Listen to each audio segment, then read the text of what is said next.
El Internet Freedom Festival crea un espacio de colaboración multidisciplinar entre toda una serie de actores, como periodistas, como formadores, como desarrolladores, bueno, en general, todos los usuarios de Internet, porque Internet ha pasado de ser un medio de comunicación a convertirse en una infraestructura básica en las sociedades modernas, y solo juntándonos todos aquellos que formamos parte de la sociedad podemos lograr que Internet siga siendo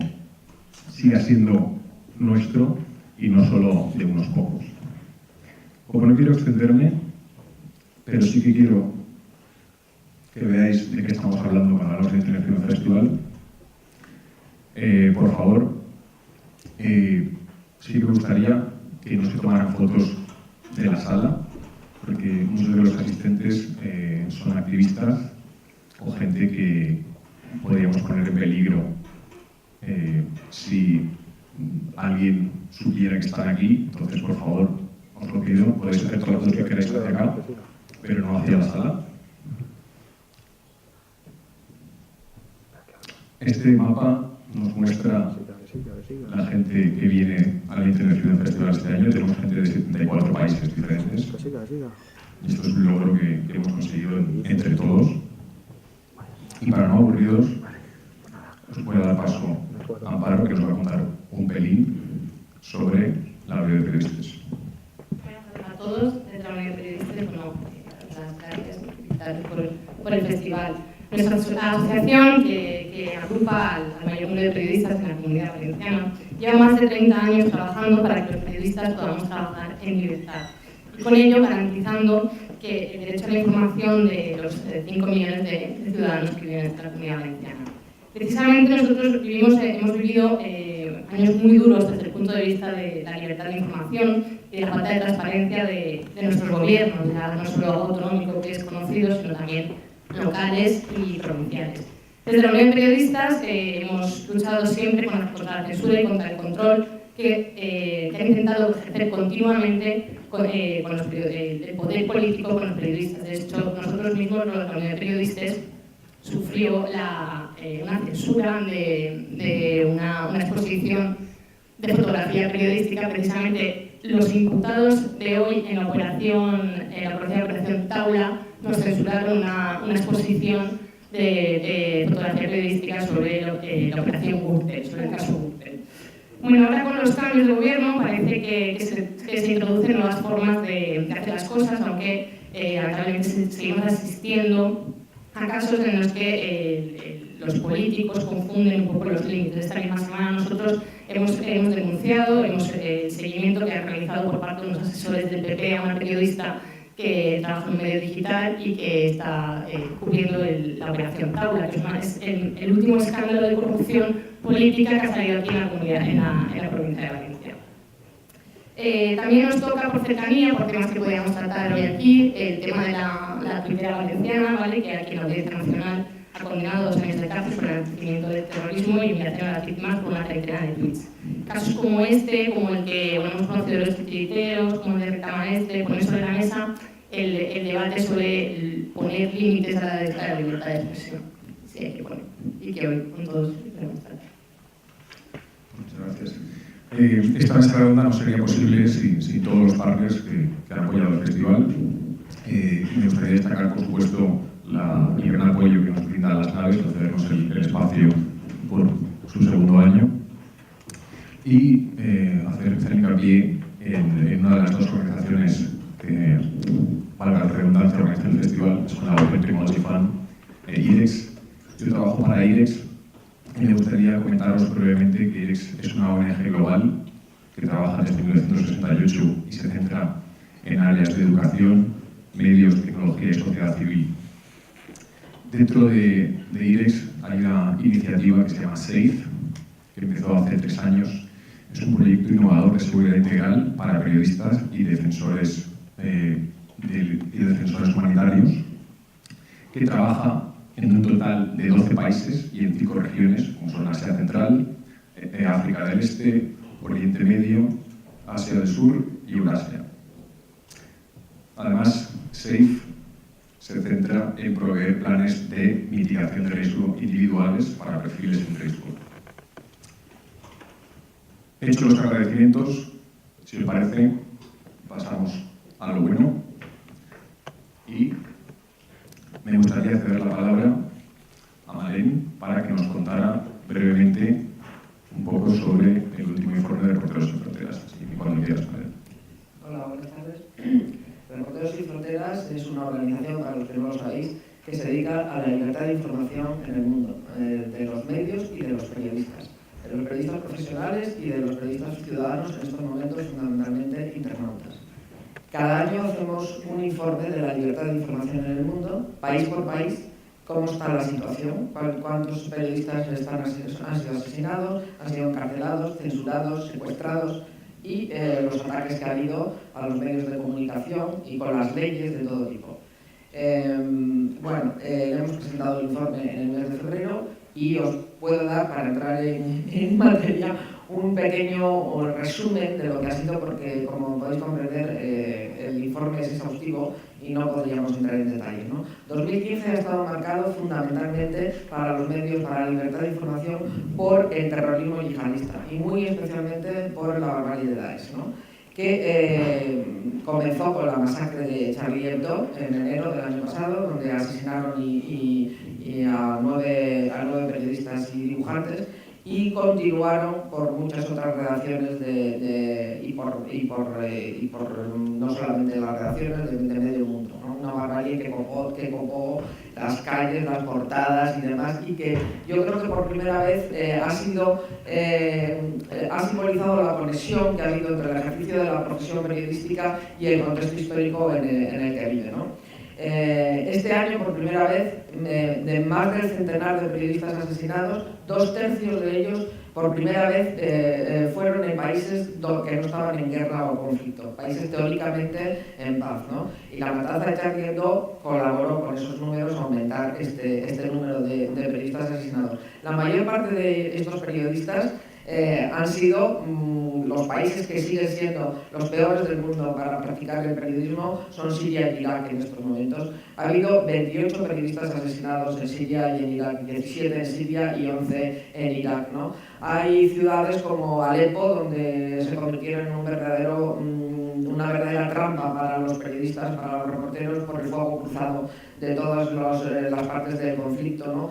Ciudades como Raqqa, donde los periodistas y los internautas, por ejemplo, hay una web que se llama Raqqa está asesinada en el silencio, que se dedica a denunciar todos los horrores que están pasando con los civiles en Raqqa, cómo los crucifican, cómo los descuartizan con todoterrenos, cómo les defenestran. Los pocos reporteros que se atreven a denunciarlo todavía están siendo asesinados o tienen que salir corriendo de Raqqa. 2 de ellos han sido asesinados en Turquía, por ejemplo, ¿no? En Mosul, en el último año y medio han sido secuestrados 48 informadores. De los que hay ahora, de los 54 periodistas que hay secuestrados, ¿no? Por Daesh, Al-Nusra y Al-Qaeda, 26 están en Siria y en Irak. Y quiero recordaros que 3 de ellos son compañeros nuestros, 3 periodistas españoles, Antonio Pamplía, Ángel Sastre y José Manuel López, que están capturados por Al-Nusra, fueron capturados en Siria, ¿no?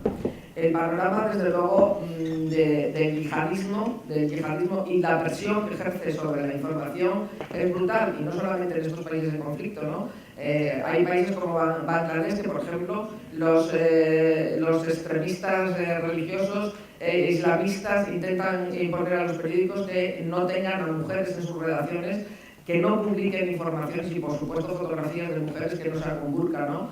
O en Bangladesh, donde están asesinando a los periodistas y a los internautas a hachazo limpio, ¿no? O sea, y en India, donde los queman vivos y luego, en algunos casos, les cortan la cabeza, ¿no? Quiero recordar algo que normalmente no estamos en ello, porque hablamos siempre de los periodistas occidentales, de los grandes enviados especiales o de reporteros de guerra que van de los grandes medios internacionales. Prácticamente la mayoría, más del 90%, en algunas ocasiones el 97% de los asesinados, el 95% de los secuestrados y el 75% de los desaparecidos son periodistas locales. periodistas de los sitios donde están sucediendo estos, o bien los conflictos, o bien donde están siendo secuestrados, asesinados por amenazas como el narcotráfico, como está pasando, por ejemplo, en México, ¿no? En Latinoamérica, y tenemos aquí a una protagonista que podrá hablar de ello en directo, países como México, como Honduras o Brasil o Guatemala están siendo en estos momentos tremendamente conflictivos para la libertad de prensa, ¿no? En México ha habido este año 8 informadores asesinados, ¿no? La mezcla de la corrupción, de la violencia, de la corrupción política y de la impunidad lo convierte en el país más peligroso de América Latina. Pero detrás sigue Honduras, que ha tenido 7 periodistas asesinados y unas amenazas continuas para la libertad de información, donde los periodistas se tienen que censurar y autocensurar, lo mismo que está pasando en México también, ¿no? En Europa, pues el yihadismo y el terrorismo yihadista ha servido no solamente para los horrores que hemos visto todos, que degüellan a periodistas delante de las cámaras y que tienen una magnífica publicidad en las redes y en Internet, ¿no? El Daesh, sino que también sirve como excusa para que países autoritarios y no autoritarios, países democráticos, como por ejemplo Francia, ¿no? Pues hayan aprobado leyes antiterroristas verdaderamente punitivas con la libertad de información, ¿no? Francia ha aprobado una ley de inteligencia que permite a los servicios de inteligencia hackear los ordenadores, espiar las comunicaciones sin ninguna orden judicial, ¿no? O ha amendado la ley del estado de excepción, que permite también imponer controles a los medios, registrar a las oficinas y a los periodistas sin permiso del juez, ¿no? Y por no hablar de Turquía, por ejemplo, que ha sido otro de los países que este año pasado ha sido protagonista negativo, ¿no? En Turquía, que pretende entrar en la UE, ¿no? Pues realmente la situación con la libertad de prensa es penosa. Este año 71 periodistas fueron despedidos, 71 del grupo IPEC, despedidos directamente por presiones del gobierno. 9 encarcelados, entre ellos el director de Cumhuriyet, que acaba de libertar ayer, Can Dündar, por hacer información conflictiva para el gobierno. Y 11 periodistas han sido procesados por insultar a Erdogan, ¿no? al presidente. Con lo cual, la situación es francamente mala. No quiero acaparar más tiempo porque tenemos el tiempo muy contado, pero, por ejemplo, países como Egipto, ¿no? Están en una situación crítica para la libertad de información, ¿no? Desde que subió desde el golpe de Estado y luego al gobierno de Al-Sisi, ¿no? Pues hay en estos momentos 24 periodistas encarcelados y a algunos de ellos, 6 periodistas, les han pedido cadena perpetua, ¿no? Han sacado una ley antiterrorista que ofrece un panorama desolador para la información, ¿no? Todos los periodistas que no difundan la versión oficial de un atentado, ¿no? Se arriesgan a penas de entre 26.000 y 64.000 euros, ¿no? Y luego, pues, los periodistas que están encarcelados, bueno, nosotros tenemos a un fotoperiodista, Saucán, que le han condenado a cadena perpetua y de momento no ha tenido juicio todavía, ¿no? O sea, está en prisión preventiva, ¿no? Bueno, para daros un poco y termino con esto, una idea de cómo ha sido la situación en España. Pues en España lo peor que ha sido, evidentemente, ha sido la aprobación de la ley Mordaza, ¿no? Que, como todos sabéis, sanciona con multas de entre 600 y 30.000 euros a la toma de imágenes en la calle por los periodistas que no estén autorizadas, o a todas las fuerzas de seguridad que, según ellos, puedan comprometer la seguridad personal o poner en riesgo el éxito de una operación, lo cual significa darles vía libre a las fuerzas de seguridad para que hagan lo que les dé la gana.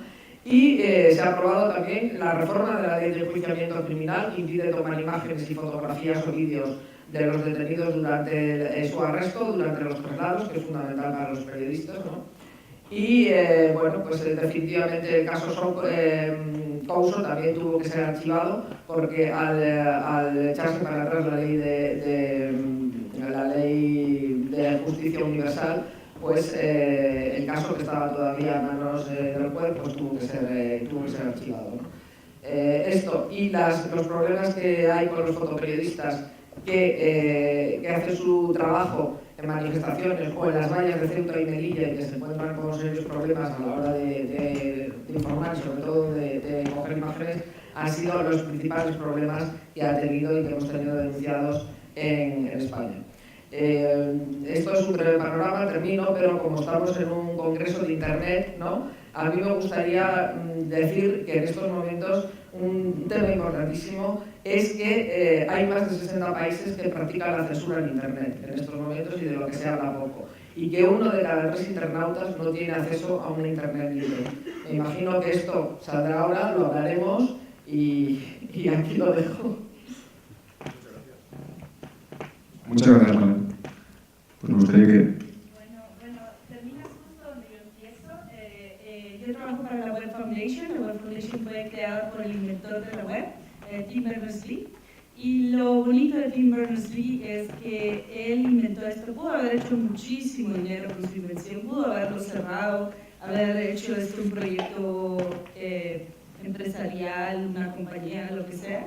Y él dijo que no, porque no, él lo que dijo, esto es para todos, y esto es para que todos lo usemos, y dejó la web, que fue la forma como se democratizó Internet, y como nosotros lo podemos usar hoy, como un legado hacia todos, con estándares abiertos, descentralizada, y con la habilidad de todos de poder usarla e innovar.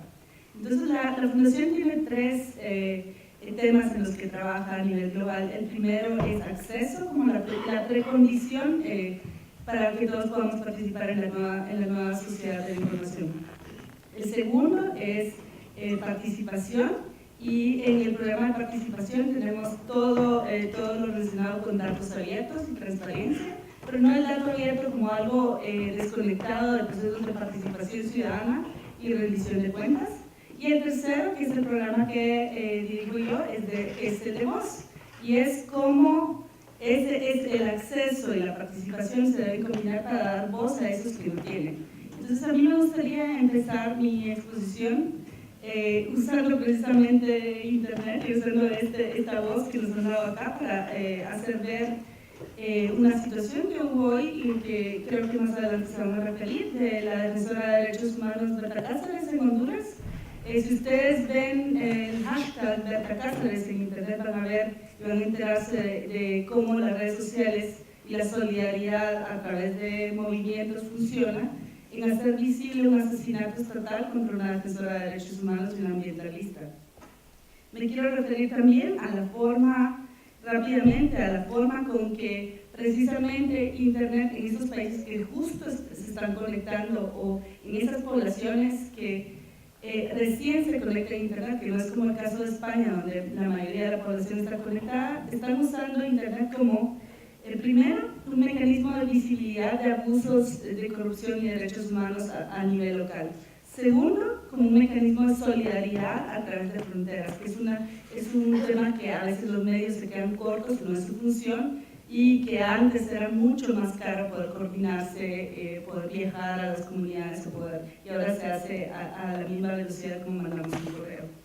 El tercer tema es cómo ha sido un instrumento de educación y diálogo y educación en derechos humanos. Un ejemplo concreto y que a mí me toca de manera personal es el caso del genocidio en Guatemala, y cómo en las cortes de Guatemala es increíble cómo cuando yo estudié en la universidad, cuando estudié en la escuela, no se hablaba de este tema y era muy difícil, había mucho miedo de hablar de los crímenes de guerra y los crímenes de lesa humanidad. Luego empezaron algunos sitios web por aquí y por allá, pero durante el juicio por genocidio contra los exgenerales militares fue increíble. Nunca en mi vida había visto yo un diálogo tan intenso entre sociedad civil guatemalteca y entre periodistas, comunicadores, gente muy visible, pero también un diálogo a través de fronteras sobre las cuestiones que pasaron en Guatemala. Fue muy interesante ver cómo las redes libres y sin censura facilitaron un diálogo que yo creí que iba a ser horrible, racista, ofensivo. Al contrario, fue un diálogo muy constructivo, donde, por ejemplo, una defensora de derechos humanos de Pakistán le mandaba una comunicación a una activista guatemalteca diciendo esos crímenes de guerra contra mujeres que ustedes están exponiendo en Internet, pues es una situación que nosotros estamos pasando hoy. O como los activistas de Siria miraban como los procesos de rendición de cuentas y decían, bueno, es un ejemplo de una inspiración que la justicia tarda en llegar, pero llega. Y es un ejemplo también como la voz de mujeres indígenas que no hablan español, que están aisladas en sus comunidades, lograron a través de la amplificación de Internet hacer visibles estas situaciones. Pero ese proceso de diálogo y de democratización está en riesgo, y está en riesgo más que nunca. Tú mencionabas lo de Daesh. Se viene una serie de regulaciones que van a filtrar y que van a, la red libre y con digamos, estándares más relajados de control de flujo de información, está revirtiéndose otra vez a los porteros, a los moderadores y a mecanismos automatizados de supresión de información que circula en Internet. El problema de esto es que usualmente sucede desde una visión occidental del mundo, desde una visión bastante parcializada del mundo, desde sistematización que ignora el contexto local y que ignora el idioma, y desde como privatización de esos procesos en lugar de respeto al marco internacional de derechos humanos, que por supuesto considera limitaciones a la libertad de expresión en ciertas cuestiones, pero pasando el test de los estándares internacionales.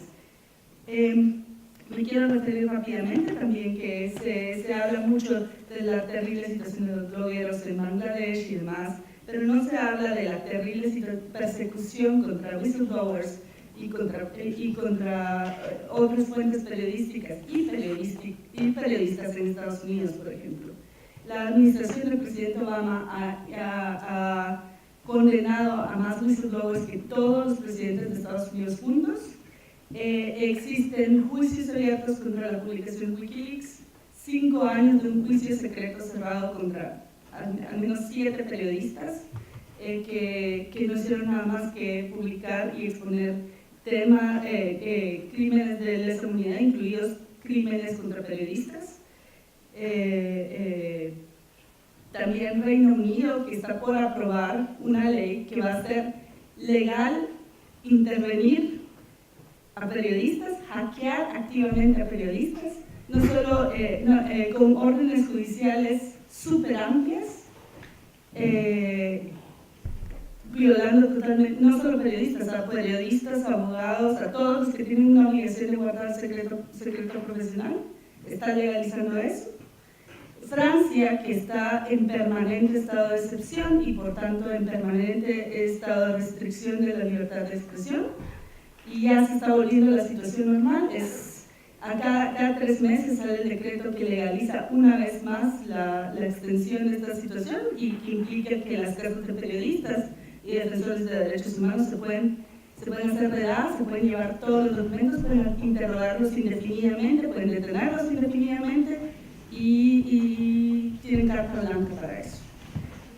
Y en general, que estamos, en lugar de enfrentar los retos que tiene el mundo hoy, desde el cambio climático hasta la situación de Daesh, los carteles de narcotráfico y tal, con más y mejor información y con más democracia, estamos teniendo un grave retroceso a más autoritarismo y más control. Muchas gracias. Ahora, si os parece, sí me gustaría que esto se convirtiera en una conversación.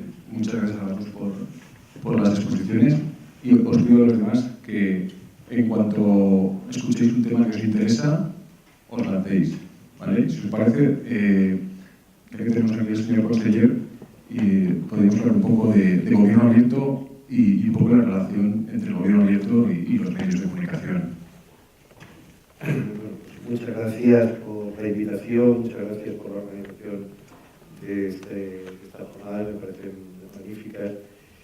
Y los que estamos gobernando ahora sabemos lo importante que es para Valencia y la Comunidad Valenciana ser noticia por cosas como estas y por otras. Yo no sé si la mayoría sé que no, si traído muchos de aquí de la Comunidad Valenciana. Voy a rehuir de hacerlo más fácil, que podría significar contar lo que hemos hecho en los últimos 8 meses de gobierno. Creo que hubo una ley, hace un momento lo hablábamos, que se aprobó, no deja de ser paradójico, en el último pleno de la anterior legislatura. Yo debatiendo con un antiguo consejero del Partido Popular, le decía en aquel ocaso de los dioses, que fue el final de la legislatura anterior, el Partido Popular se vio en la necesidad de hacer una ley de transparencia y participación. No voy a contar las desventuras que eso ha supuesto a la hora de aplicarla, cómo tenemos que estar improvisando a través de reglamentos o cómo hemos sido, y eso me vais a permitir que me sienta orgulloso en 7 meses de tener un portal de transparencia que invito a que visitéis, no lo voy a calificar, lo podéis opinar vosotros si lo veis. Pero sí me sirve un poco para hacer alguna reflexión más global. Luego, si queréis, si tenéis curiosidad, pues saber algo de cómo estamos organizando esto en la Comunidad Valenciana. Hemos sido, a la fuerza Orca, la primera comunidad que hemos tenido una consellería, un ministerio, para entendernos, dedicado explícitamente a la transparencia y hemos ido poniendo, lógicamente, en marcha pues, una serie de mecanismos y de cosas. Y eso nos ha obligado también a reflexionar y a teorizar, ¿no? Y hay cosas que yo creo que contra lo que a veces se piensa solo se pueden teorizar desde la práctica de gobierno. Cuando está fuera lo ves de una manera, cuando está dentro lo ves de otra. Yo creo que la transparencia no puede ser una moda ni una abstracción. Es curioso como precisamente el PP, en ese último pleno catastrófico por muchas razones, decidió sacar adelante una ley porque pensó que aquello podía ser una pequeña tabla de salvación ante todos los casos de corrupción que se le venían encima. Y yo me parece que es un ejemplo paradigmático de eso. Pero sí que es verdad que corremos el peligro de todos los que defendemos la transparencia de incurrir en el otro error de pensar eso, que la transparencia es cualquier cosa que alguien se le ocurra. Y por eso vemos todos los días en artículos de prensa, en debates parlamentarios, en mítines, cuando alguien alude a la transparencia. La transparencia, desde luego, no es una panacea, no soluciona todos los problemas, ni soluciona la mayoría de problemas que tiene plantada la democracia y la vida de las personas. Pero puede servir, sin embargo, para algunas cosas. Yo creo que la transparencia debe ser el resultado de un conjunto de normas, medios tecnológicos y acciones de formación muy precisas que hay que actuar, que hay que planificar como cualquier otra acción política. Aunque, ciertamente, te adelanto, tiene una característica que la diferencia de casi todas las demás acciones políticas posibles, y es que necesariamente tiene que estar abierta al conjunto de la ciudadanía, porque si no, no tiene sentido. Es, digamos, el escenario de la interacción, ¿no? Por lo tanto, la transparencia no es todo. Si hipotéticamente llegáramos a una sociedad donde todo fuera transparente, lo que pasa es que sería una sociedad donde todo sería invisible, que es una de las mayores formas de opacidad que podemos imaginar. Nos desplazamos al terreno de la ciencia ficción, más allá del derecho a la información o cuestiones de este tipo.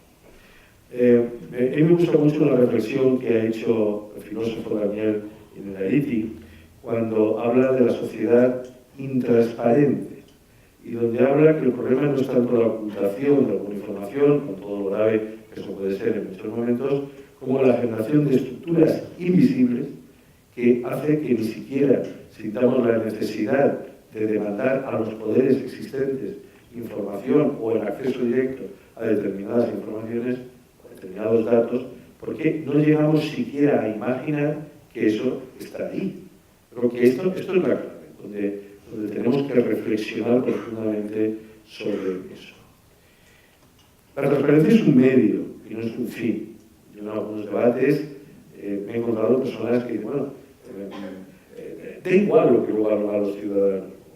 No le puede dar igual, pero yo creo que la transparencia es un medio y no es un fin. Y yo creo que es un medio, en este momento, voy a referirme a la situación en España, a la Comunidad Valenciana, probablemente en muchos otros lugares, es un medio sobre todo para luchar contra la cultura de la sospecha. Yo creo que la cultura de la sospecha es el mayor cáncer que se ha instalado por razones justificadas en la democracia española y en la democracia valenciana. confunde, y eso interesa a muchos poderes ocultos, el sospechar de la propia política. Y eso sí conduce a una inacción de la ciudadanía, o pretende conducir a una inacción de la ciudadanía ante la política. Y conduce a la desesperanza. Y cuando uno, digamos, se instala en la desesperanza, que es una forma de cinismo, y dice, bueno, ya no participo, algunos poderes no han alcanzado sus últimos objetivos y han desarmado al ejército de los activistas o al ejército de los que de verdad pretendemos una democracia distinta. También es verdad que a veces se cae desde los frikis tecnológicos en algo que nosotros en nuestra consellería llamamos el estrés de lo posible.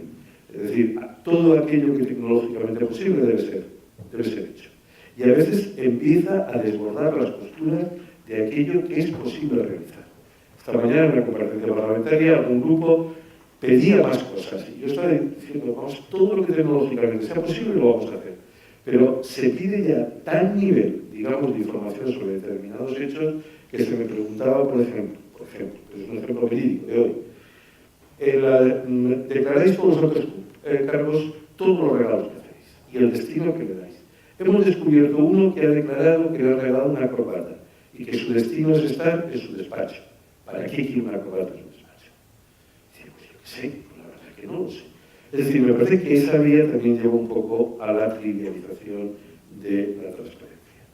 Yo creo que una de las frases de las antologías del cinismo político fue la que dijo Cánovas cuando en 1890 se aprobó el sufragio universal masculino, que dijo, no me gusta el sufragio universal, pero no me asusta su manejo. Ojo, porque es fácil desde algunos ámbitos políticos hacer una transposición ahora y decir, no me gusta la transparencia, pero no me asusta su manejo. La transparencia también puede ser manejada con una cierta habilidad. Yo creo que, en definitiva, lo que nos encontramos hoy en día es con que la transparencia replantea la relación entre el momento deliberativo de la democracia y el momento de la toma de decisiones. Y si mezclamos todo, no funciona la democracia. La democracia no puede ser un deliberar eterno, donde los ciudadanos o los políticos debatimos eternamente sin tomar decisiones. Igual que la democracia, no puede ser solo la toma de decisiones, no puede ser solo la gestión. Eso significa otra cosa. La transparencia va a redefinir las fronteras entre la política y la sociedad civil. Y yo creo que eso es algo bueno y eso ya está pasando. Y concluyo. La transparencia desdibuja las fronteras entre los periodistas y el conjunto de la ciudadanía. Y creo que es algo a tener en cuenta, sobre todo por los profesionales. Pero la transparencia exigirá más periodistas capaces de interpretar el guión de datos. Yo creo que se ve un eje antiguo entre la unidireccionalidad y la multidireccionalidad de la información. Ahora se va a establecer un nuevo eje entre la cantidad y la calidad de la información. Será el eje esencial para los nuevos procesos de regeneración democrática. En definitiva, lo que va a estar en juego es la credibilidad misma del relato de los procesos sociales. Es saber si de verdad, aunque creamos que sabemos todo, aquello que creemos está realmente pasando. Muchas gracias. Nos decía el consejero de transparencia, nos decía que la transparencia no soluciona todos los problemas de la democracia. Yo no sé, Ignacio Escolar, director de diario.es, ¿más transparencia equivale a más democracia? Yo creo que la transparencia hoy es el equivalente de lo que era en los años 40, 50, la libertad de expresión, es la garantía de una democracia. Es decir, hoy es inimaginable pensar en una democracia sin libertad de expresión. Hace mucho tiempo que es inimaginable pensar una democracia sin libertad de expresión. La diferencia entre una democracia de baja o de alta calidad está en su nivel de transparencia, no en absolutamente todo, sino en la gestión de lo público.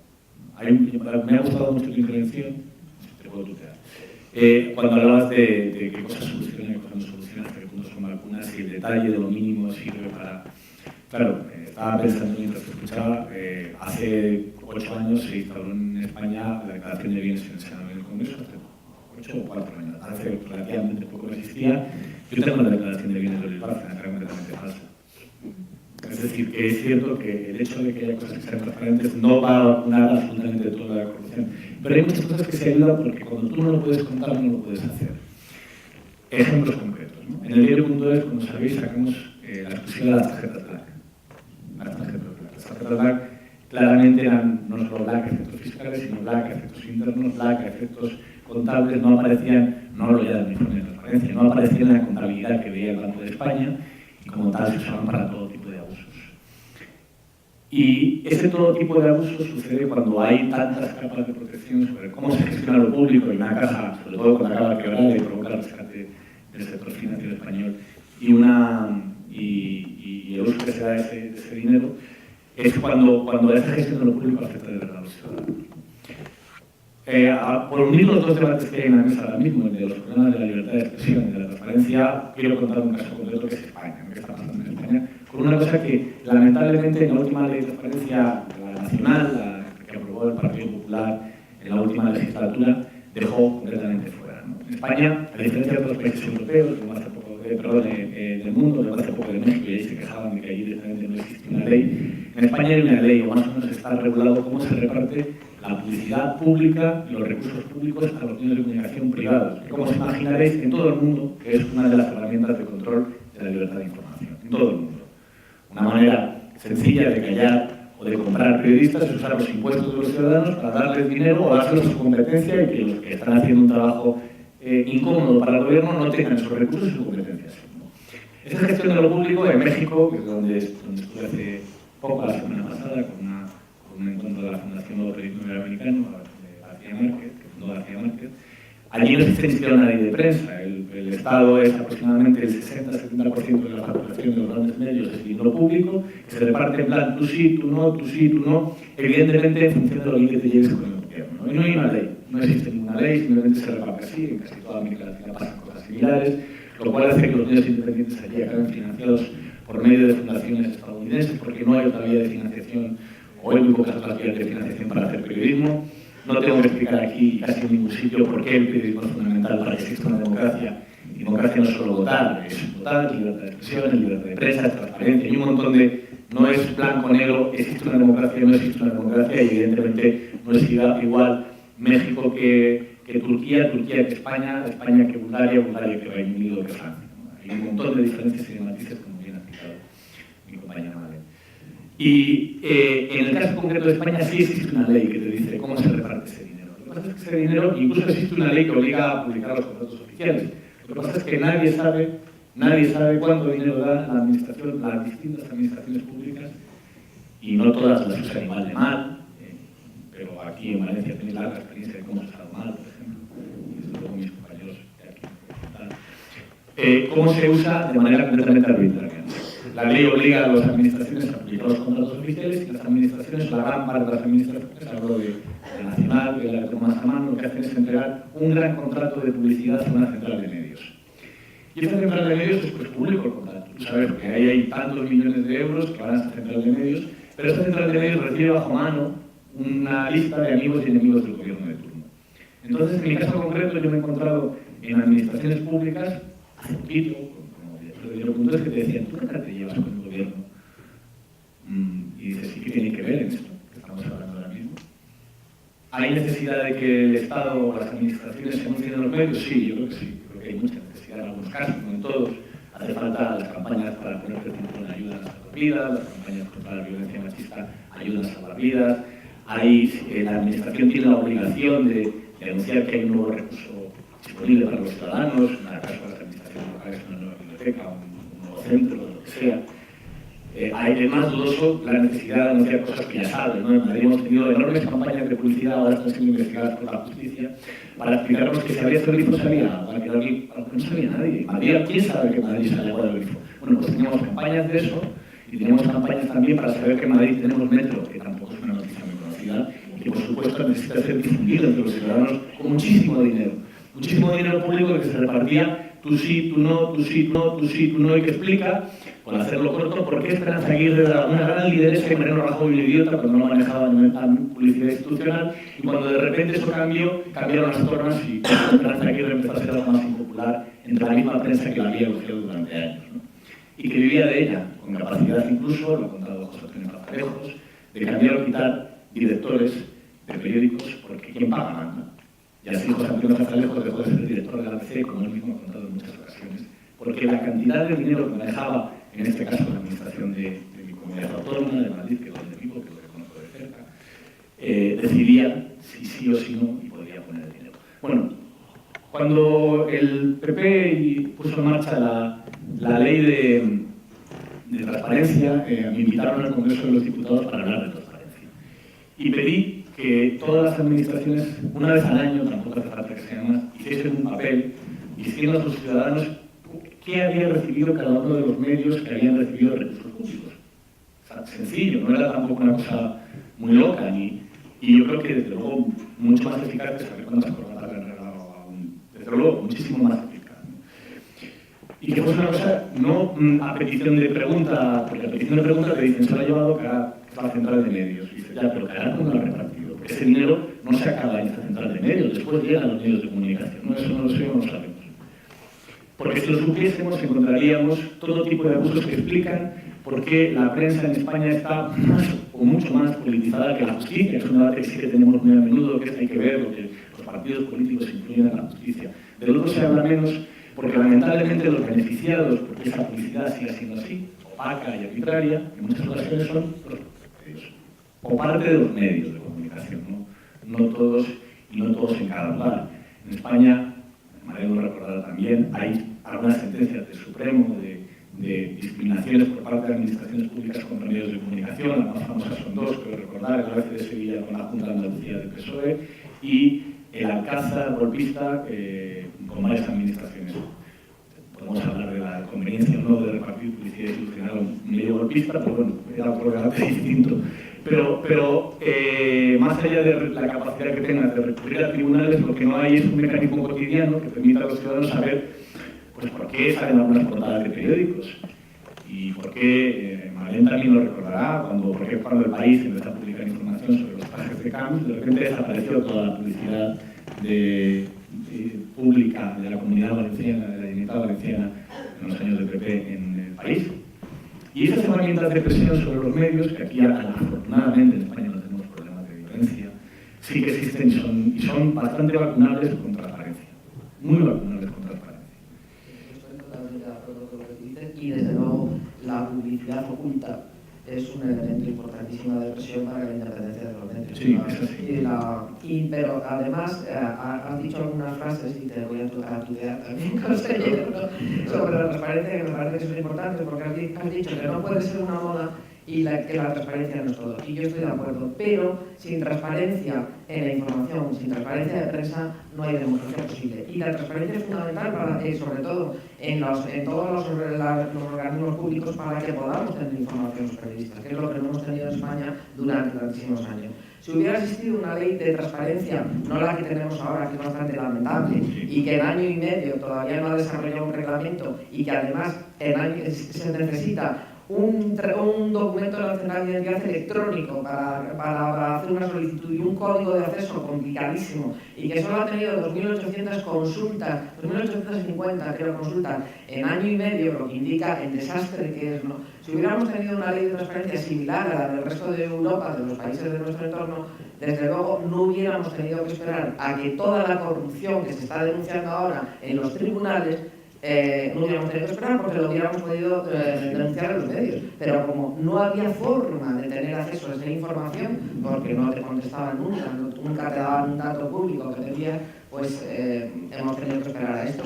Y en Valencia tenéis la prueba palpable, porque me imagino que muchos periodistas habréis tenido durante años información de lo que estaba pasando en todos los estamentos públicos y no habréis tenido ninguna información por ello, ¿no? Perdona. Sí.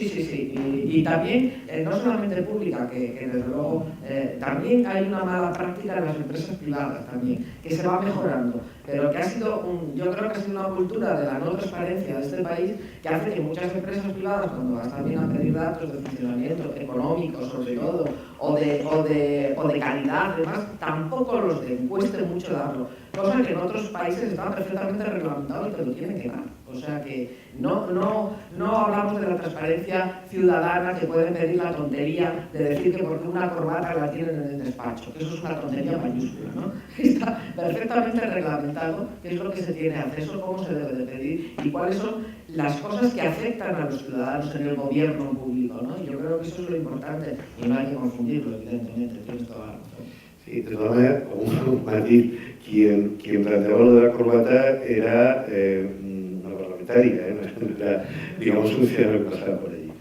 Y esto es un problema. Es decir, Si los portales de transparencia se convierten en el lugar del cotilleo, es chungo. Pero claro, cuando nos ponemos a diseñar el portal, lo que primero ponemos son sueldos de los políticos, los obsequios, los viajes, ¿no? Porque resulta que es lo que los ciudadanos más van a buscar. Y aquí ya planteamos una cuestión de entrada. ¿Para quién son los portales de transparencia? ¿Para la ciudadanía o para los periodistas? Ahí los periodistas somos nosotros yo cuando pregunto un dato no lo pregunto por mi curiosidad personal, somos los intermediarios con la ciudadanía. Ya, no, sí, eso está claro, pero los problemas reales con los que encontramos, y se ha apuntado, es el de la credibilidad de la información que publicas y la reutilización práctica. El día que presentamos el portal de la transparencia estábamos contentos y la prensa en el palau gótico de la Generalitat, ¿no? Tenemos una cosa. El problema es que se hubiera evitado esta comunidad si esto hubiera estado hace 2 años. Porque es que una gran parte de los conflictos en las Cortes se producían por pedir información de este tipo, que ahora están a 2 clics, ¿no? Ahora, ¿con qué nos encontramos? Gran reivindicación, y esta sí de periodistas, seria y muy importante, los gastos de caja fija. Gastos de caja fija. Hemos volcado todos los gastos que hemos podido controlar, ¿no? Los contratos menores, millones de PDFs, millones. Eso no hay quien lo recicle. ¿Qué hacemos? ¿Lo volcamos o no? Sí. Principio legal, ético y político. Compromiso político. Ahí está. Ahora, segundo paso. Vamos a cambiar el sistema informático para que haya una serie de buscadores, aunque la ley no nos obligue, para que se pueda decir quién ha hecho el gasto, en qué fechas, imputable a qué centro de gasto, etc. Pero el problema que más nos preocupa no es eso. Es decir, lo que pasa es que nos vamos dando cuenta según lo vamos fabricando. La verdad la cuestión es, bueno, pero estos gastos son legítimos. Entonces, la transparencia, creo que bien entendida, primero, es un órgano intragobierno. Es decir, lo que hemos creado ahora es una comisión entre nuestra Consellería y la Consellería de Hacienda, para definir a través de algún tipo de norma jurídica qué gastos de caja fija se pueden hacer y poner cuantía, tipo de cosas que se pueden comprar, quién lo puede hacer, etc.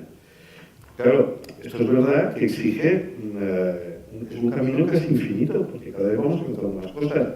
Ahora, ahí sí que coincidimos plenamente, es decir, que este es el camino de regeneración. Sí, pero fíjate, cuando hablas de este tipo de gastos fijos, un ejemplo reciente de información que dices, para esto la transparencia, vale. El alcalde de Zaragoza, lo sabe, ¿no? El alcalde de Zaragoza, gran titular, ha comprado un bote de laca, no, de gomina, a cargo del dinero público. Entonces sale y explica, sí, compramos un kit de baño, hay una ducha aquí en la alcaldía, y a veces que la uso, compramos un kit de baño con champú, gel y un fijador. Si queréis lo pago. Claro, esto acaba convirtiendo la transparencia en lo anecdótico, porque después entrar en un eterno debate, el famoso caso del Lerone de Dinamarca, sobre hasta dónde está la frontera entre lo que tienes que pagarte tú y lo que va ligado a tu gasto. Sabéis el caso de esa vicepresidenta danesa que tuvo que dimitir por cargar la tarjeta del gobierno, un Toblerone, un bombón, una chocolatina en un aeropuerto. Dices, ¿esto entra o no entra dentro de la transparencia? O sea, yo creo que deberían entrar, lo que pasa es que al final hay una educación por parte de los medios a los ciudadanos o viceversa, o a los políticos, para no caer en este discurso sobre todo lo que no sea el salario mínimo no es tolerable para un político, todo lo que no sea pagar hasta lo más pequeño no es tolerable, cualquier regalo por encima de los 3 euros no es tolerable, y es un extremo que acaba en un sinsentido, ¿no? Y sobre todo porque evita las cosas verdaderamente graves, que no son los tolerones, ni el gel fijador, ni son, no sé, todo lo que estuvimos, por ejemplo, cuando cuando conocieron los gastos de la alcaldesa Rita Barberá en hoteles de superlujo a costa del contribuyente. Eso sí que es otro nivel y que se va poniendo con transparencia.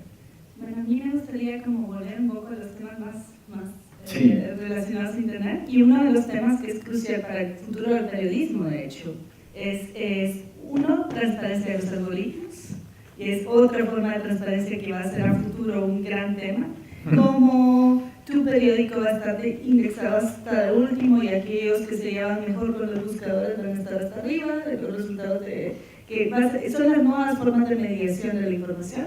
Y el otro tema, que es un tema que tanto periodistas como ciudadanos deben estar muy atentos y muy activos, es el tema de la neutralidad de la red, cuya regulación se va a discutir en este verano aquí en Europa, y es crucial también para el acceso a información.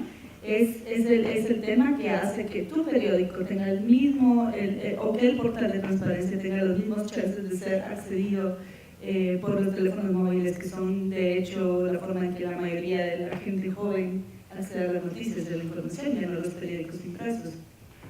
Y el otro tema que me quería referir es que muchas veces se da la confusión entre transparencia y privacidad, y muchos de los políticos y muchas de las personas bajo escrutinio, cuando la ciudadanía quiere hacer un zoom en sus actividades, y cuando la ciudadanía quiere reportar sobre las malversaciones o las cuestiones, faltas de ética que los funcionarios públicos hacen, dicen no, mi privacidad, o hay una revelación de un correo, o hay alguien que los filma en sus actividades privadas y es evidencia de corrupción, y se da esa falacia de decir transparencia, privacidad. Varios ejemplos de estos. Primero, cuando nosotros publicamos los correos de Blesa, donde salen las tarjetas black, la respuesta que tenemos por parte de la Fiscalía, que es la Fiscalía es quien viene haciendo la justicia en España, una parte haciendo la justicia en España, es advertir a los medios de que estábamos violando la privacidad del señor Blesa, advertir a los medios de que estábamos pudiendo cometer un delito al violar la privacidad del señor Blesa. Recibimos también varios mensajes del señor Blesa, presidente de Caja Madrid, hoy imputado por el caso de las tarjetas black, por lo que nosotros publicamos. Y cuando más recientemente, por ejemplo, hace 6 meses, publicamos que el presidente del gobierno, Mariano Rajoy, estaba cargando el presupuesto público de la Moncloa 2 personas contratadas exclusivamente para cuidar a su padre dependiente, el mismo presidente del gobierno que ha recortado la videodependencia tiene a 2 funcionarios, bueno, a dos contratos eventuales cuidando a su padre. Lo que recibimos es ni una confirmación ni una negación por parte de la Moncloa. La única respuesta fue: no se está haciendo nada diferente a lo que se hace habitualmente.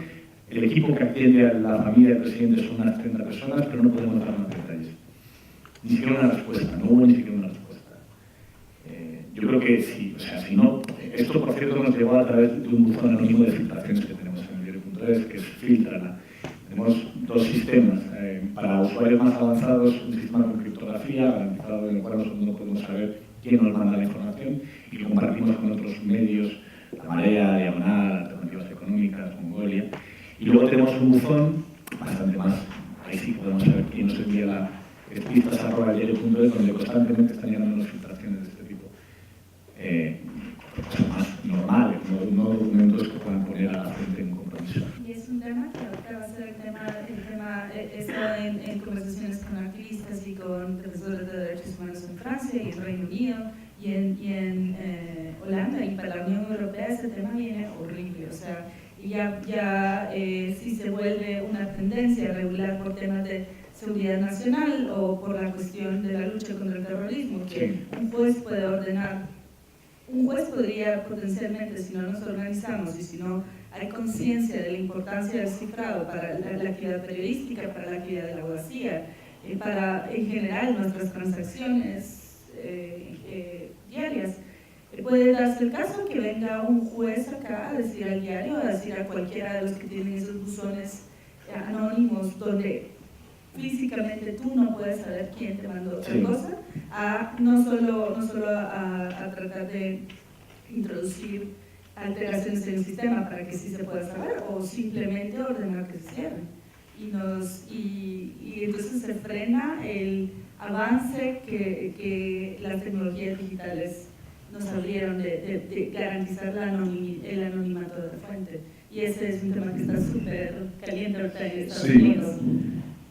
Cuando se habla de la privacidad de los datos, hay 2 cosas que me preocupan mucho. No ya la privacidad que salta totalmente con la doble tecnología de muchísimas grandes multinacionales de la telecomunicación, que facilitan a los gobiernos que les piden que se salten a la torera todas las normas que tienen y les den los datos que ellos quieren, o que desvíen información de la que tienen, y demás, como ha hecho Google en India, como ha hecho Facebook, que también en otros países y demás. y que eso lleva directamente a muchos periodistas a la cárcel, a las torturas o a la muerte, ¿no? Como tenemos constancia de que en Siria está pasando. Hace unos días hemos tenido nosotros en Madrid a 2 periodistas sirios. Mazen Darwish ha estado 5 años en la cárcel, perdón, 4 años en la cárcel, y ha estado con torturas diarias y sabían perfectamente todo lo que hacía, todo lo que dejaba de hacer, porque tienen un sistema de policía informática perfectamente actualizada que utilizan toda la doble tecnología de las grandes empresas de telecomunicación, que son todas europeas, la mitad, unas francesas, otras italianas, otras suecas y de Estados Unidos también, ¿no? O sea que, y facilitan, son los nuevos policías de la red. Pero hay una cosa que a mí me preocupa mucho, que es en esta privacidad de los datos, que es y que está ahora, por ejemplo, en la polémica de Apple que le ha pedido el gobierno de Estados Unidos que le facilite las herramientas para desencriptar el teléfono del que cometió el atentado de San Bernardino, porque es un debate muy interesante, que yo creo que es un debate ético, incluso, ¿no? Es decir, Apple dice que no facilita esa herramienta, ese software de desencriptado, porque el gobierno lo puede utilizar como quiera y podría, en ese caso, ser una primera vez que daría paso a que todo el mundo pudiera, o mucha gente pudiera ver qué es lo que pasaba con los datos. Dice, es cierto, pero ¿qué pasa si esa posibilidad de desencriptado lo tiene solo una empresa privada que no lo controla nadie? Es decir, Apple tiene ese desencriptado o le puede tener en poco tiempo, pero no sabemos si lo tiene o no lo tiene. Ellos dicen que no lo tienen. ¿Y quién me dice a mí que Apple no lo puede vender en cualquier momento al mejor postor o facilitar esos datos que le piden, como están facilitando a muchos gobiernos y a muchas otras empresas, el contenido de esos datos? Es decir, nos debatimos en un poder de los datos entre los gobiernos que entendemos que pueden estar controlados democráticamente, porque cuando ya hablamos de dictaduras o de gobiernos autoritarios, desde luego ya no hay control ninguno, y las empresas privadas que no las controla nadie. Entonces, ¿yo en quién confío para depositar mis datos? ¿En un gobierno que pueda estar democráticamente controlado por los ciudadanos o en una empresa multinacional que no la controla nadie? A mí este tema me parece interesante. En el gobierno democrático. Yo creo que el gobierno democrático es un tema que planteo encima. Yo prefiero no confiar en ninguno de los dos, Claro, es posible. claro. Entonces confiar en la criptografía y en una clave PGP o equivalente que me permita más controlar yo mis datos y que no dependan ni de la buena voluntad del gobierno ni de la bondad de la multinacional, porque al final, a ciencia cierta y por pura historia estadística, ya sabemos en qué acaba esto. Tenemos datos más de sobra de hasta qué punto están utilizando las herramientas de espionaje masivo los gobiernos en todo el mundo para espiar a sus ciudadanos, y no pasa nada hasta que importa, no pasa nada hasta que pasa. Os recomiendo, si alguien no lo ha visto aún, el TED de nuestra compañera en Diario.es, Marta Peirano, que se llama ¿Por qué me vigilan si yo no soy nadie?, que es excelente, una charla, un TED de 10 minutos, de 15 minutos, excelente. ¿Por qué me vigilan si yo no soy nadie?, de Marta Peirano. Y en respecto a las compañías privadas, exactamente lo mismo. Lo que pasa es que además aquí se juntan intereses, porque alguien duda de la colaboración de las multinacionales con las colaboraciones con los gobiernos. Peor. O sea, ayer salió la noticia de que el CEO de Google, Eric Schmidt, es el asesor del Pentágono de Innovación. O sea, es una situación que ustedes como españoles y como europeos, para los que son europeos en la audiencia, es importante que recuerden, porque estamos viendo una concentración sin precedentes de poder de la información. Y Aaron Swartz, uno de los activistas más importantes de nuestro tiempo en temas de Internet, decía una frase que es: la información es poder, pero como toda forma de poder, están aquellos que la quieren para sí mismos. Y lo que estamos viendo acá es una situación preocupante, donde las compañías de Silicon Valley controlan casi todo. O sea, ni siquiera pagan impuestos acá en Europa. O sea, tienen absoluto control de redes sociales, de almacenaje en la nube, que en la nube no es la nube, son computadores que están en Estados Unidos y que por tanto están sujetos a leyes de Estados Unidos. Esa es la situación. Y ahora lo alarmante es cómo se da esa puerta giratoria, donde entran al Pentágono, salen a Silicon Valley, entran a Silicon Valley, van al Pentágono o al Departamento de Estado, además. Entonces es político, ya va más allá de un tema de libre empresa, ya va más allá de un tema de desarrollo económico, es político y es algo que nos está dejando desarmados porque muchas de las periódicos, sectores estratégicos, hospitales, salud, todos son para allá, toda la información. Y como bien decías tú, no tenemos nada que garantice, bueno, sí tenemos lo que Edward Snowden publicó, que nos enseña cómo hay posibilidad de interceptar y quedarse con muchas de las informaciones. O sea, tenían un cable conectado prácticamente a sectores estratégicos de Brasil, de Japón, la universidad más importante de China, toda la información la accedían.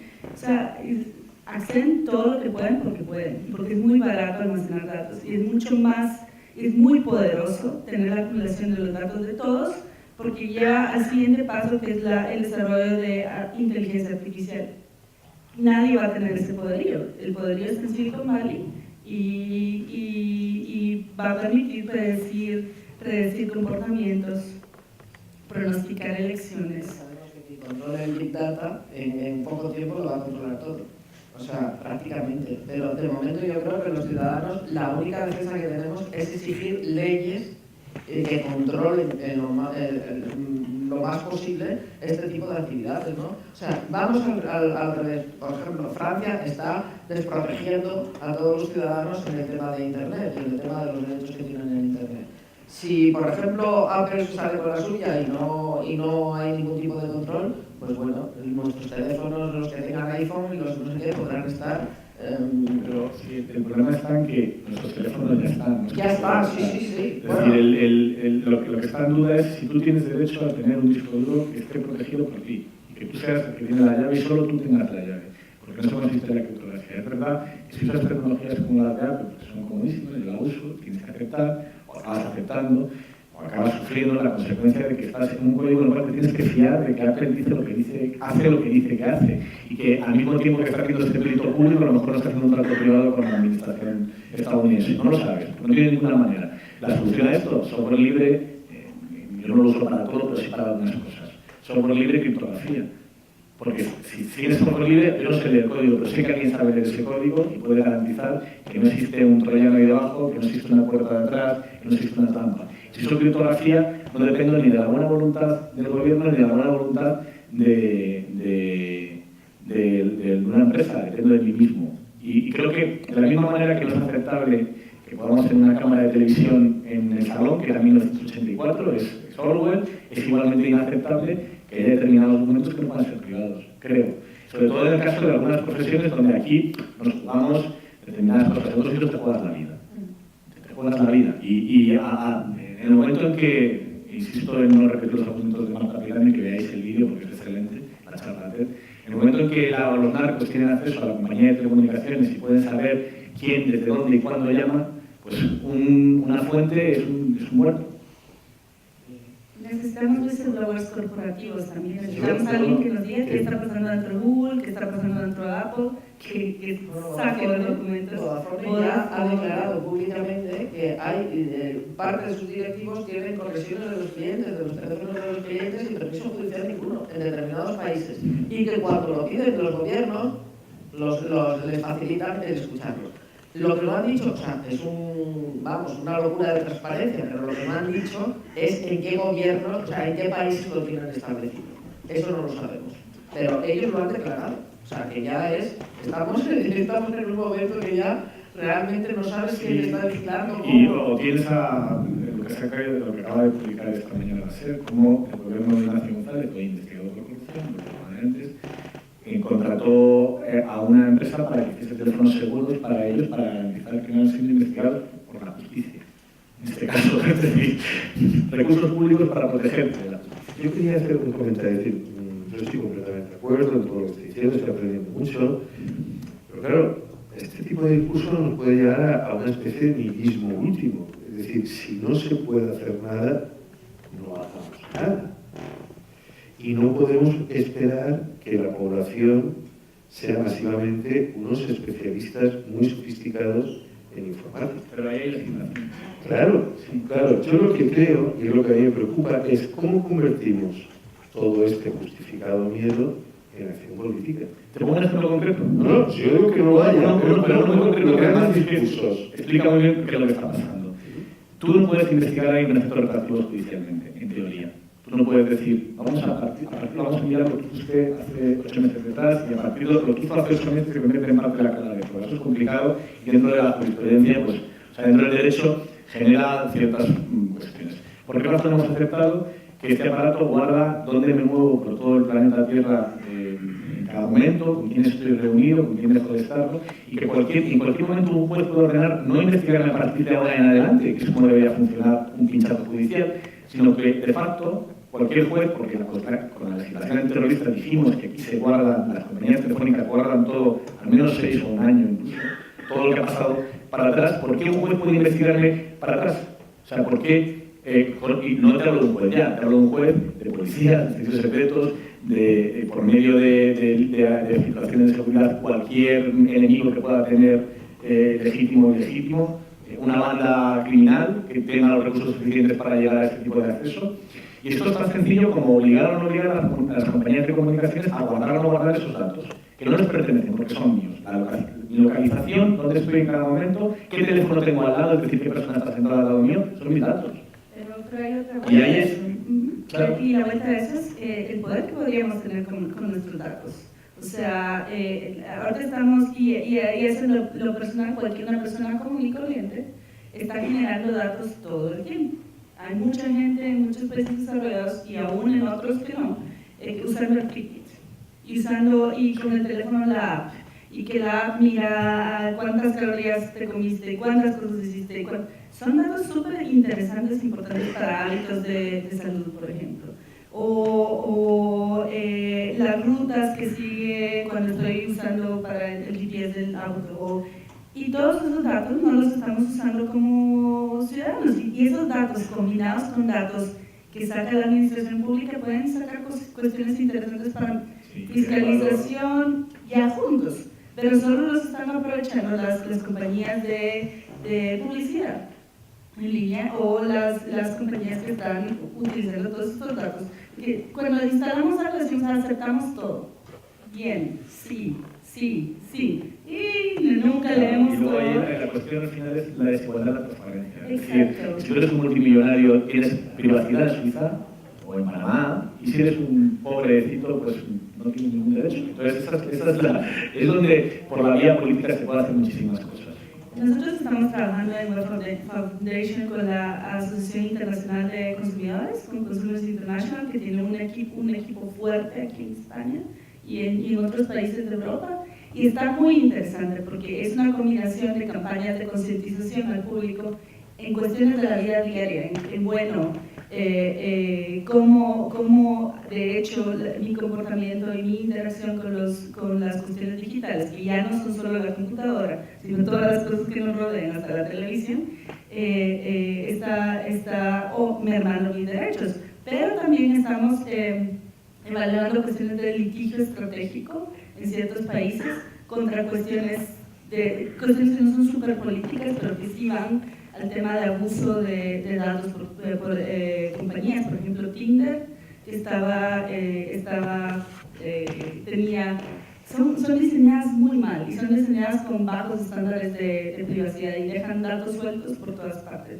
Son cosas cotidianas, pero son también, si no empezamos con cuestiones simples de la vida diaria que afecten a gente que no es muy política y muy involucrada en la fiscalización y rendición de cuentas y todo, no vamos a crear conciencia de los datos, de la importancia de los datos, del poder que podríamos tener como otra concepción de los datos y de cómo afectan más allá de los periodistas y de las administraciones locales. Esa reflexión además yo creo que es muy importante que todos los que estamos aquí salgamos con esa idea, ¿no? de que constantemente generamos datos.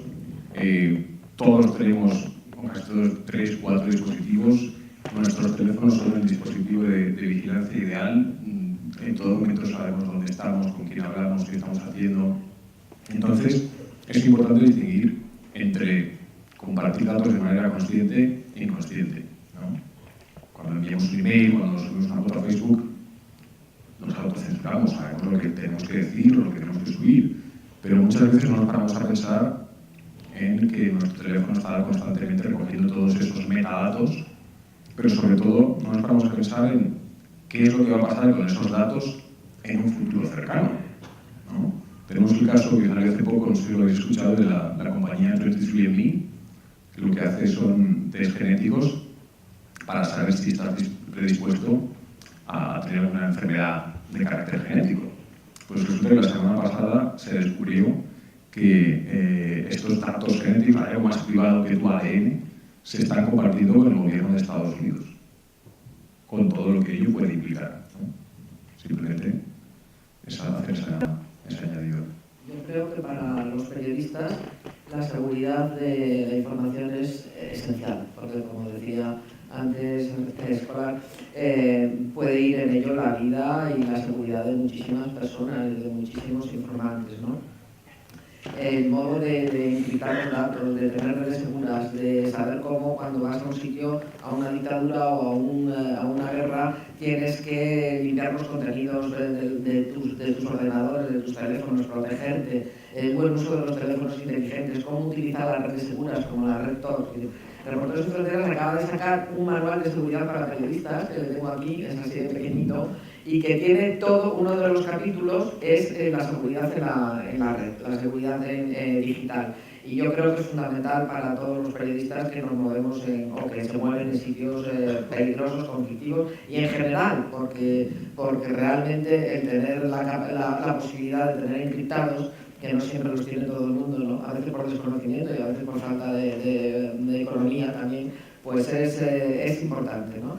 Y luego hay otro tema que ya se pasa de la seguridad, pero que a los periodistas nos afecta mucho, que a mí me gustaría hablar aquí, que quedara, que es la información y la desinformación en la red. Es decir, el todo vale. La mezcla que hay en estos momentos, llevado también mucho por las redes sociales, ¿no? De la mezcla de la información convertida en espectáculo, de la información mezclada con la publicidad, de la información mezclada con la propaganda, de la propaganda que directamente sustituye a la información y del espectáculo que sustituye también a la información en muchos momentos, y la desinformación que se hace, ¿no? Yo creo que estamos en un momento francamente peligroso en ese aspecto, ¿no? De que muchas veces la información se está desviando hacia el espectáculo, ¿no? Pero en Internet o en la prensa en general. La prensa en general, pero en Internet o las redes sociales yo creo que se acentúa todavía más. Pero es que las redes sociales no son prensa. Es decir, yo creo que tenemos que diferenciar entre el 1% el 0,001% de Internet es periodismo. El 0,001% de redes sociales es periodismo. Por lo demás no lo es. Pero también está el derecho a la libre expresión, y la libre expresión es irresponsable, usa la ironía, en México hay un ejemplo precioso donde una gobernadora estaba muy enojada con los memes, con los memes. Estaba muy enojada porque no era la más transparente de todas, no era la más ética de todas, y en las redes sociales le empezaron a hacer chiste. Entonces, ella es la tentación del que está en poder de controlar y que nadie pueda decir nada malo de ellos cuando no al criticismo, no usar el humor, no usar la parodia, que nadie se ría, que todos se porten bien y estén calladitos, ¿verdad? Es muy local latinoamericana esa actitud.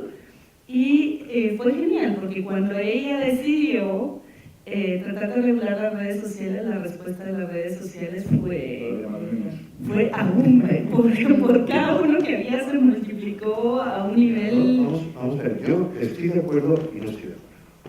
Pero vamos a ver, esto significa una operación a una sociedad que cada vez se reconstruye más en la red. Ojo, la red reconstruye la sociedad. Se hace en la red. Una sociedad donde el criterio ético de la responsabilidad desaparece. ¿Dónde está el límite?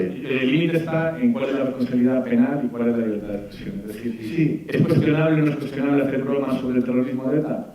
A mí no me gusta. ¿Eso es un delito penal que obligue a encarcelar a alguien?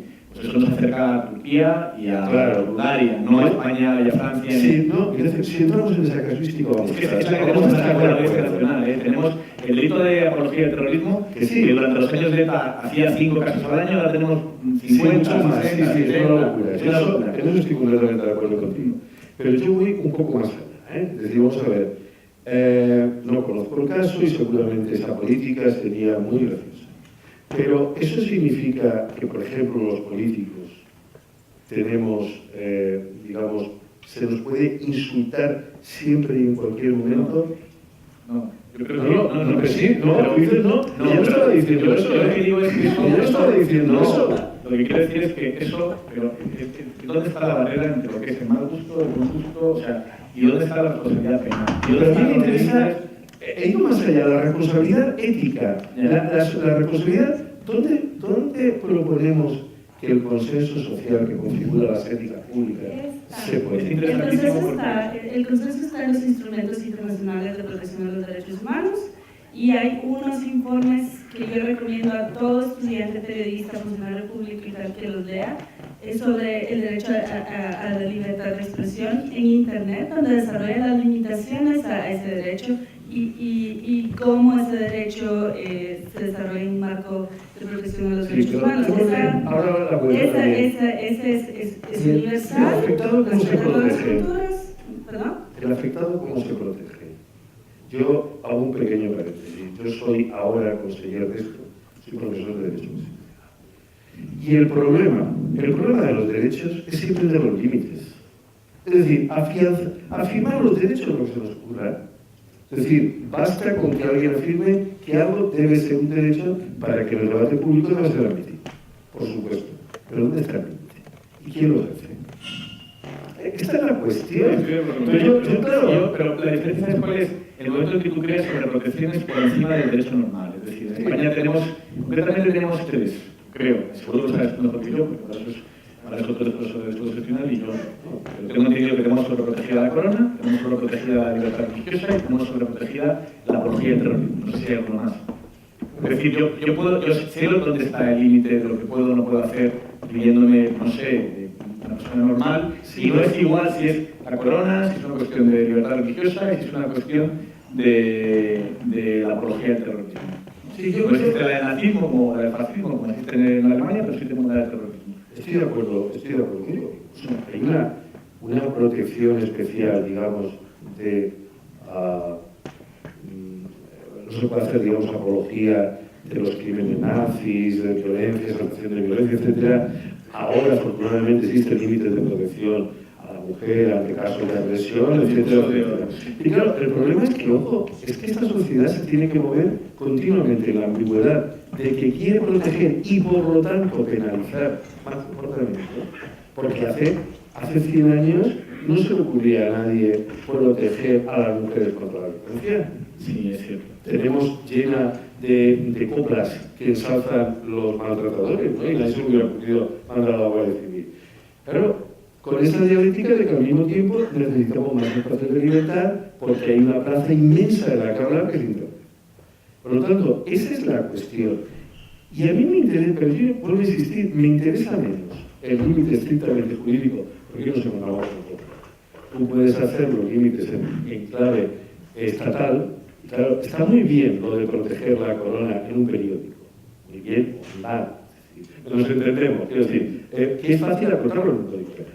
Pero, ¿qué sucede cuando la red se vuelve sinuosa y no sabe la responsabilidad en qué lugar físico lo hace? Pero vayamos a ejemplos concretos. En España hay una sentencia por dibujar cosas con sellos de correos en la figura del rey. Eso es una barbaridad. Una barbaridad. En España hemos tenido a 5 días a 2 chavales detenidos y sus armas incautadas, que eran muñecos de trapo, aplicándoles el tipo de encarcelamiento de un grupo terrorista. Y con la Audiencia Nacional, que es un tribunal que como es, funcionando contra estos peligrosísimos cómplices que se merecían algo tan grave como la privación de libertad sin fianza. Pero Esos son problemas. estos casos puntuales que en España no dejan de ser puntuales, tampoco no dejan de ser puntuales, justifican que la petición es que hay libertad absoluta y sin restricción. ¿Dónde está, por lo tanto, en las nuevas situaciones el límite? Porque es que para la prensa escrita, la televisión está bastante claro. Lo podemos indignar, afortunadamente nos indignamos. Sabemos cuáles son las reglas. Claro, pero de lo que se trata es de poner reglas. Sí, el problema es que en España la legislación de libertad de expresión nace con la ley de imprenta de las Cortes de Cádiz y se regulaba una máquina. Porque tenía libertad, que tenía prensa, tenía libertad de expresarse y comunicar públicamente. Y hemos pasado de ahí, donde existían unas reglas claras, a un mundo en el cual esto es una prensa. Y comunica mucho más lejos que cualquier prensa de las piezas de papel. ¿Y cómo regulas esto? Porque tú tienes una sociedad educada en que en el contexto de una charla de bar puede decir cualquier cosa, prácticamente cualquier cosa. Y es muy difícil pasar de que ahí saltes a una comunicación en red en la que muchas veces con quien hablas es con la misma gente con la que estás en tu bar, 10, 15, 20 personas, aunque te pueda leer todo el mundo en internet, donde tienes el mismo lenguaje. Entonces, yo tengo claro que existen los delitos de odio, discursos de odio, que deberían seguir siendo delitos, y que son además peligrosísimos para cualquier democracia. Pero debería pasar a legislaciones tan anchas que permiten que 3 tweets o un retweet, que ya es la leche, ¿no? O sea, un retweet o un retweet que tiene al lado otro y otro diciendo voy a decir algo que en realidad no quiero decir, pero que sepáis que, o sea, que tiene un contexto de una conversación y que no sé si acaba llevándote a un juicio en la Audiencia Nacional. Es algo que acaba sin condena. Ahora, me vais a tener que disculpar porque nos quedamos sin tiempo. Tenemos que pasar a las preguntas. Solo haremos 2, pero antes de pasar a las preguntas me gustaría darle paso a nuestros compañeros que quieren hacer una reivindicación rápidamente. Cuando quieras. No tiene, ya. Bueno, solo agradecer el espacio, me colocaré acá porque creo que iba a la cámara. Y estamos en este espacio hablando de tecnología y seguridad, y justo aquí no nos debemos olvidar cómo esta tecnología se construye en base al despojo de los territorios del sur y con la explotación humana. Hemos recibido hoy la noticia del asesinato de doña Berta Cáceres, lideresa indígena, defensora del territorio, referente de muchas de las luchas latinoamericanas por estos problemas. Hacemos responsables directamente al gobierno hondureño, que la ha perseguido, hostigado, difamado y criminalizado. Doña Berta le faltará no solo a América Latina, le faltará al mundo. En América Latina no enterramos a los muertos, los sembramos, para que ellos nos den más vida y más lucha. Gracias.